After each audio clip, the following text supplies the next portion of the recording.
Hello everyone. Don't know if it's on today. No doubt you're in your garden doing your pond work, and I thought I'd do a bit of a sneak peek look of the new filter box that we've got. So I'm just doing a quick live stream just to talk about how I've made it. So basically, I approached a company called Timbercraft UK to build me a filter box lined with plywood. And the whole concept behind it was to use it as a new filter box, something a bit smaller and compact to my existing one. But this filter box will be more user friendly. What do I mean by that? Well, the Hawaiian fish keeper, his YouTube channel, he's basically someone in America who does videos like this, and he's got a large subscriber base. Basically, he's got milk crates in a filter box that he can take out and clean as and when he feels he wants to. Hello, we've got someone coming on. Nice to see you.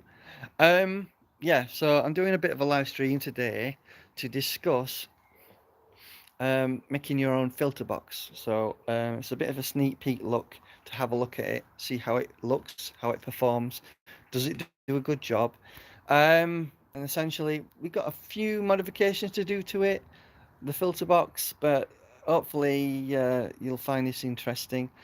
Um, but before I do that, let me just show you something I'm going to turn into a filter over here in the main pond. It's basically another adaptation that I'm going to do. So let me just swing you around.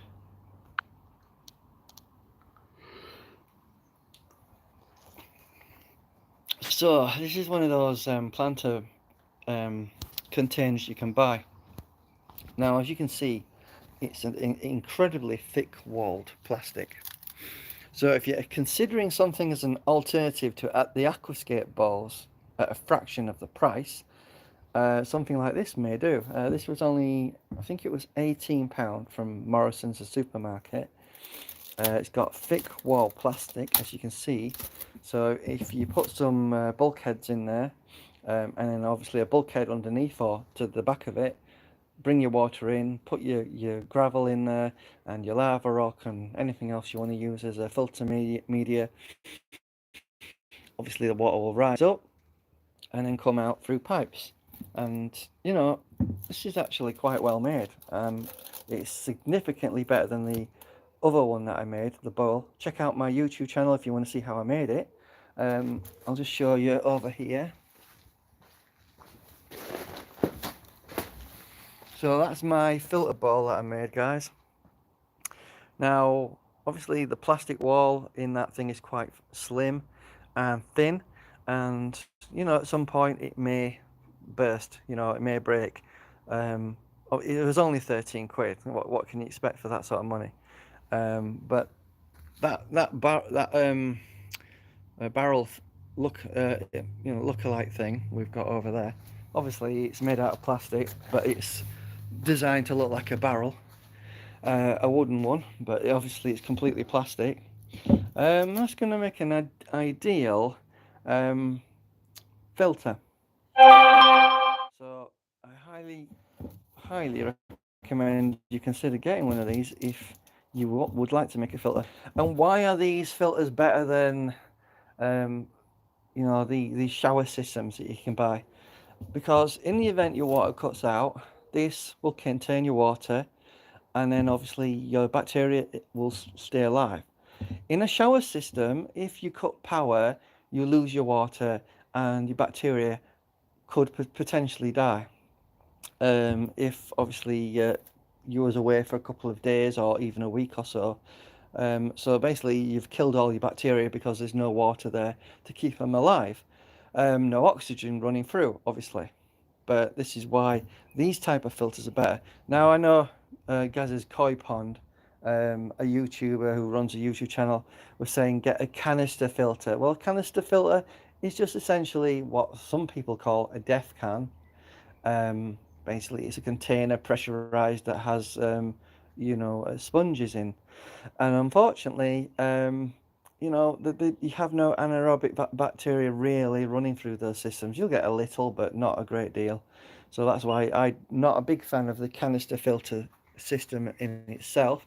It's all right for a small pond as a temporary solution, but something like this is ideal if you'd want something that has an emergency backup as such. So obviously you would put a no return valve on this thing as well.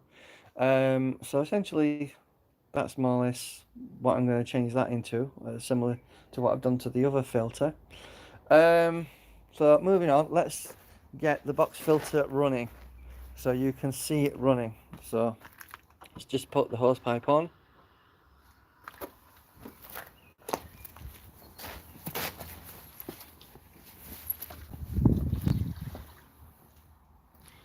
So I've got these baskets here.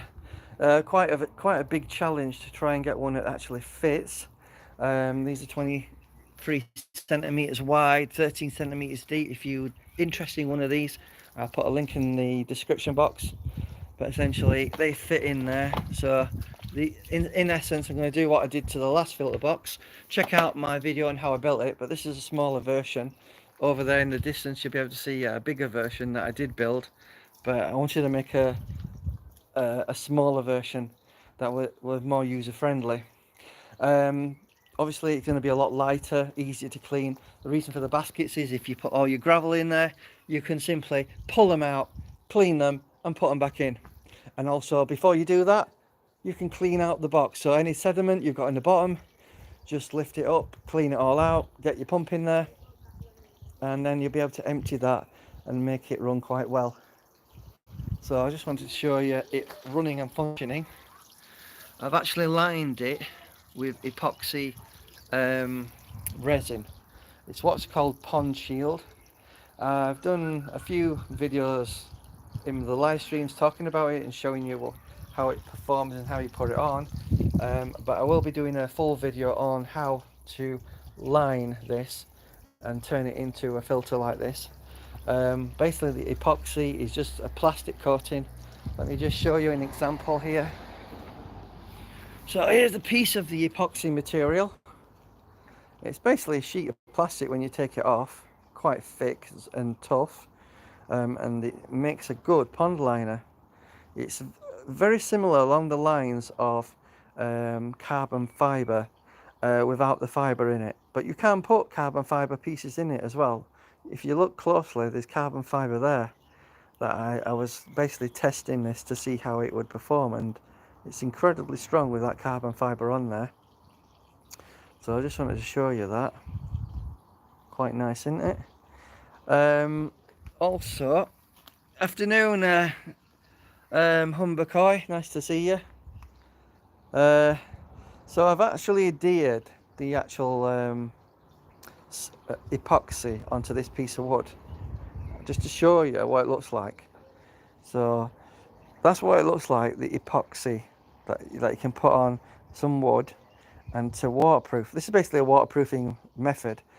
Instead of fiberglass, instead of liner, instead of say some sort of rubber paint, this is epoxy shield, called epoxy pond shield. Other people call it epoxy pond armor, that sort of thing. You can find lots of people calling that in the United States.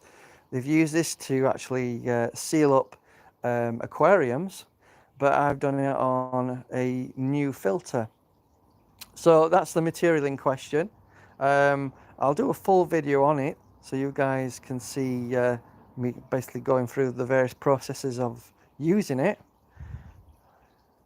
Just a thought, have you tried holding your phone the other way so people get a full screen picture? I tried that, and for some reason, when I do that, YouTube, the screen goes sort of dark and I'm not sure what it's trying to do. I can try that, see if it works. It says orientation is locked. Rotate device back. I'm not sure why it does that, but I don't know if it's working. I'm not sure how you do that, Humber Koi. Never done that before, but I'll certainly look into it. For the time being, I guess I'll have to do it like this, unless you can see it full screen. I don't know. Are you, Humber Koi, seeing it full screen, or is it still locked?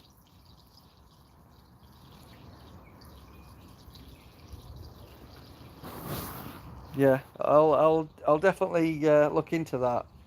I do apologise for that, mate. But yeah, I'll just show you the filter working. So that's the new spillway I've put in, which is a lot smaller than the old one. It's about 20 centimeters wide, 20, 25 centimeters long, and on the back of it I've actually epoxied it in and fiberglassed it in the back of the side of it and screwed it in from the back. And then obviously epoxied it all the way around. Underneath that is MS300 silicone as well, so it gives me a double seal just in case I was ever concerned there'd be a leak onto the wood. Um,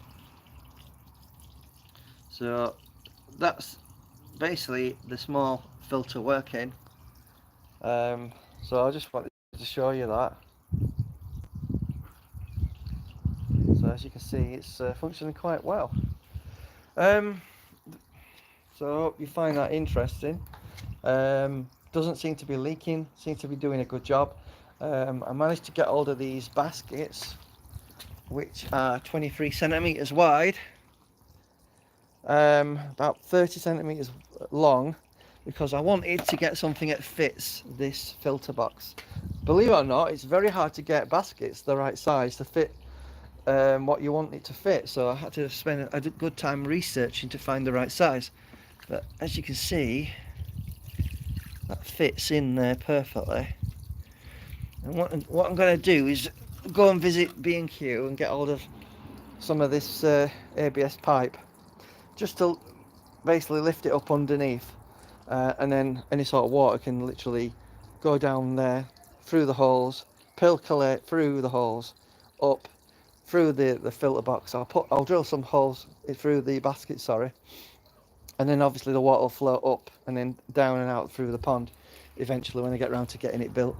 But that's that. So hopefully you found that interesting. There is something I need to talk about, which is a bit negative, and I don't know if you guys really want to know about this, but um, I was given some advice about salting ponds, right? Or salting your fish, or giving a fish bath, or whatever. And I was advised that I need to get some salt. You know, as you guys probably know, I've had problems with my fish when the heron came and attacked them. So I was trying to obviously make them better, you know, using various treatments to try and help them.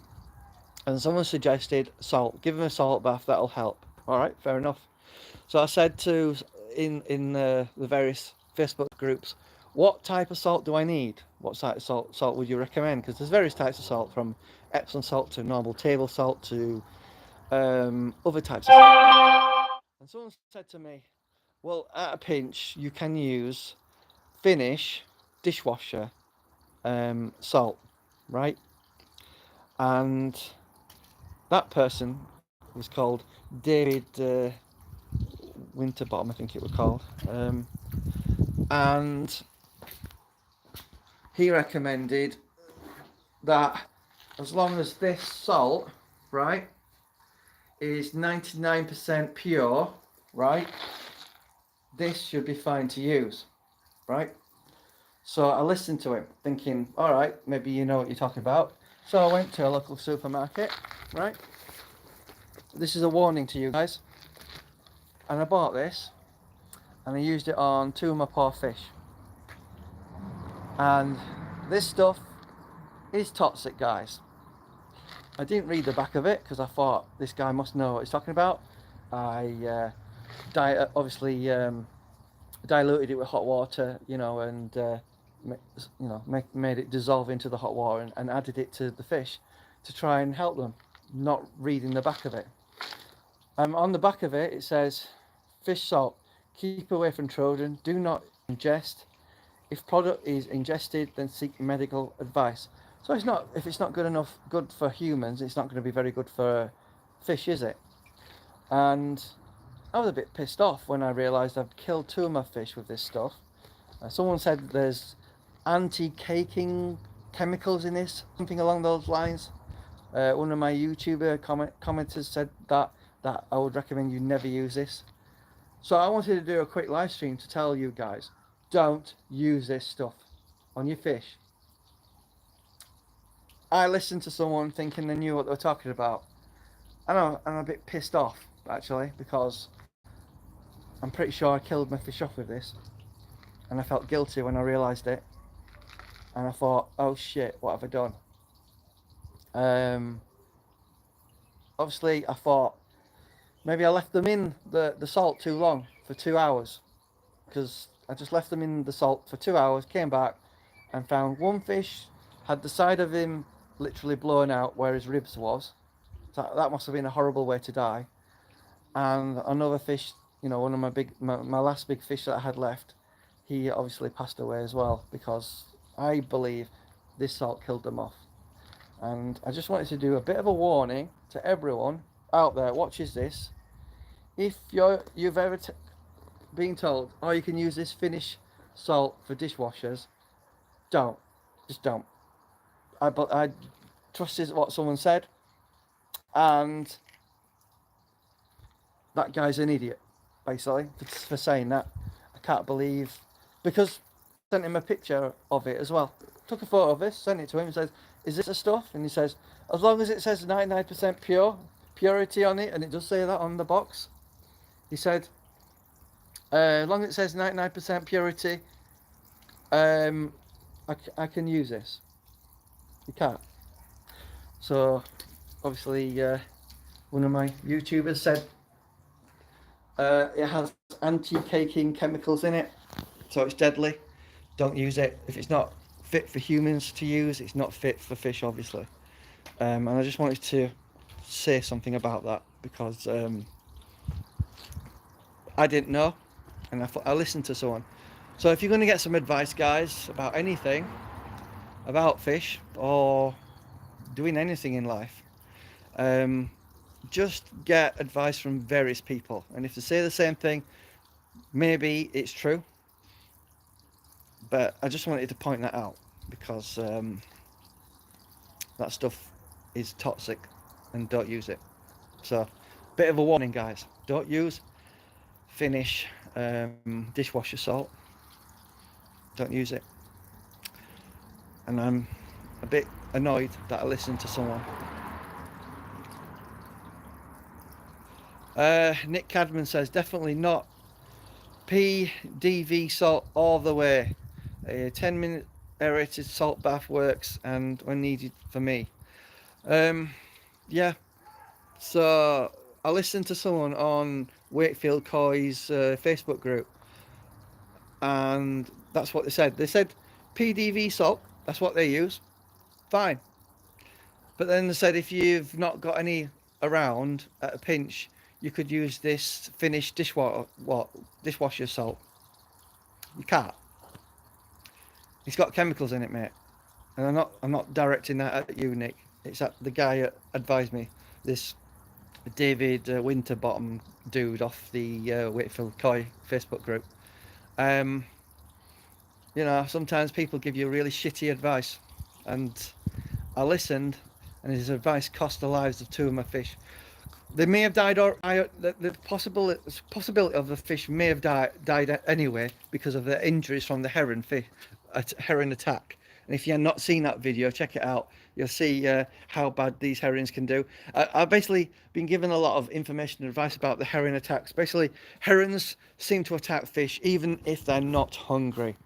And I know one of my YouTubers was saying, it's not the heron's fault really, you know, but I'm not going to their place of where they live. They're coming to my back garden, you know. There's lakes, there's the rivers, there's the sea they can go to. You know, I don't expect them to come to my garden and start killing my fish. And I guess you guys out there are in the same mindset that you don't want your fish being attacked in your own garden. You know, there's lakes, there's massive ponds all over the country, and that's why we don't want our fish being attacked in our own garden, because it's where we live, it's our place of living, it's the place where they live, where they can feel safe. Um, so you know, obviously, I'll just swing you around. You can see the small pond again. Here's the small pond. Now, obviously, two of my goldfishes survived the attacks in this pond, and the only reason I believe that has happened is because there's a fish cave there. I'm a big advocate, guys, for fish caves. If you've not got one, get one. But, you know, worst case scenario, you get a massive attack and they get into your pond, but at least there's a cave where the fish can run to and hide, and get away from those, those spear attacks from heron birds. So, you know, if you haven't got a fish cave, I highly recommend you get one. I hope you find that informative. Fish caves are invaluable. How can you make a fish cave? You can do it out in many ways. You can get, you could get a flagstone and various rocks, and there you've got a small fish cave made. Or you can potentially look for some sort of plastic twin wall drainage pipe that's quite wide. Use that, you know, or any sort of drainage large pipe that you can find will do the job. I know Vince from Twisted Koi was saying it can collect muck in these fish caves. Yeah, I probably agree with that. But I don't know. Would you prefer a bit of a muck in your fish cave, or a live fish that's managed to escape from the heron? I don't know. It's up to you to make that decision up. You know. Um, Something I've sort of avoided talking about is certain people saying things about me that are quite negative, such as Gaz's Koi Pond. Said a few things about me in the past. Um, Listen, if you got something to say it to my face. You know, um, you might think it's funny, thinking, "Oh, he's got leaks in his pond. You're not such a great person to give advice, are you?" Well, Gaz, if I make mistakes, people learn from them. There's no need to go off um, disrespecting me to other people. You know, um, what's annoying me is when I give advice to someone and they don't feel like they need to engage with me or anything like that. You know, I'll give you an example. I was helping DT Koi out with a computer, figuring out how to get a good computer. Spent a good day um, trying to help him out with a computer and giving lots of advice. And yet, when I went on his live stream and left a few comments like you guys are here, he never read my comments out, and I thought it was a bit rude. You know, I've gone to a lot of trouble to help you out, and you can't even acknowledge a comment I've left asking a question. You know, I thought that was a bit rude. Um, yeah, so if you've got nothing good to say about someone, it's best not to say it at all, innit? You know. But I thought I'd just mention that because it has started to piss me off a little bit when I've read comments on other people's YouTube channels talking about me, and I thought, you know, it's not a nice thing to do, to say something about someone when they're not in the room. You know, you know, I don't go around talking about other people on my channel. This is a rare occasion. I thought I'd mention it. It does piss me off when someone slates me because I've done something a bit different to what they have. You know, thought I'd just say that. Um, Otherwise, there are some other really nice, good YouTubers out there. You know, like Martin's Koi and Garden Pond, Telford uh, Koi Pond. There's there's Humber Koi. You're a great good dude. I've checked out your channel, and it's nice that you're involving your kids in the hobby. And something else that was discussed in Gaz's YouTube live stream that he did last week, that some people were a bit pissed off about when I mentioned moss. So I'm going to show you something. I'm going to show you some moss that I've got. So let me just swap the screen over. So This is the moss I was talking about. Now this moss has been feeding off the fish waste and reducing algae on the top of the filter for over a year. Now this amount of moss here was only about 20% of what's here now. So it has grown significantly living off fish waste, and it has helped to eliminate, well, not completely eliminate, but reduce the algae that was growing on the top of the filter. You know, if you don't believe me, check out my past videos. You'll see literally how much this has grown. It's grown from a small section, which I would estimate was about that size, on 3 rocks, to all of that. And it did reduce the algae significantly. So I just wanted to show you how moss can reduce algae in your pond. And to be honest with you, any sort of plants will reduce algae in your pond. So I just want to talk about that. Basically, plants stops algae. Simple as that. If you outcompete the algae, right, with plants, you will stop algae growing. Simple as that. Obviously, a lot of people use these showers. They use the filters that I'm building as well, to combat the algae. Obviously, the algae feeds off the ammonia. You've got no plants in there, or very little filtration, you will get lots of algae growing in your pond. So the best thing to do to eliminate that algae, right, is have lots of plants. As many plants as possible. Now Blagden do what I would call, well, Blagden do these filter baskets. I've got one on my half moon pond in the conservatory, right? Now they're only about £10 each, and you can literally screw them into the side of your sleeper pond and put plants in there, and that will stop the fish eating your plants. And that's a good way of putting plants in your pond. Wondered if, I don't know, was that heron again? Yeah, so just want to talk about plants. You know, they're the best things for dealing with algae. That's why I think box filters are fantastic. Box filters are the best, because, you know, you can buy your Nexuses, you can buy your Koi green filter boxes, but you can't put plants in them.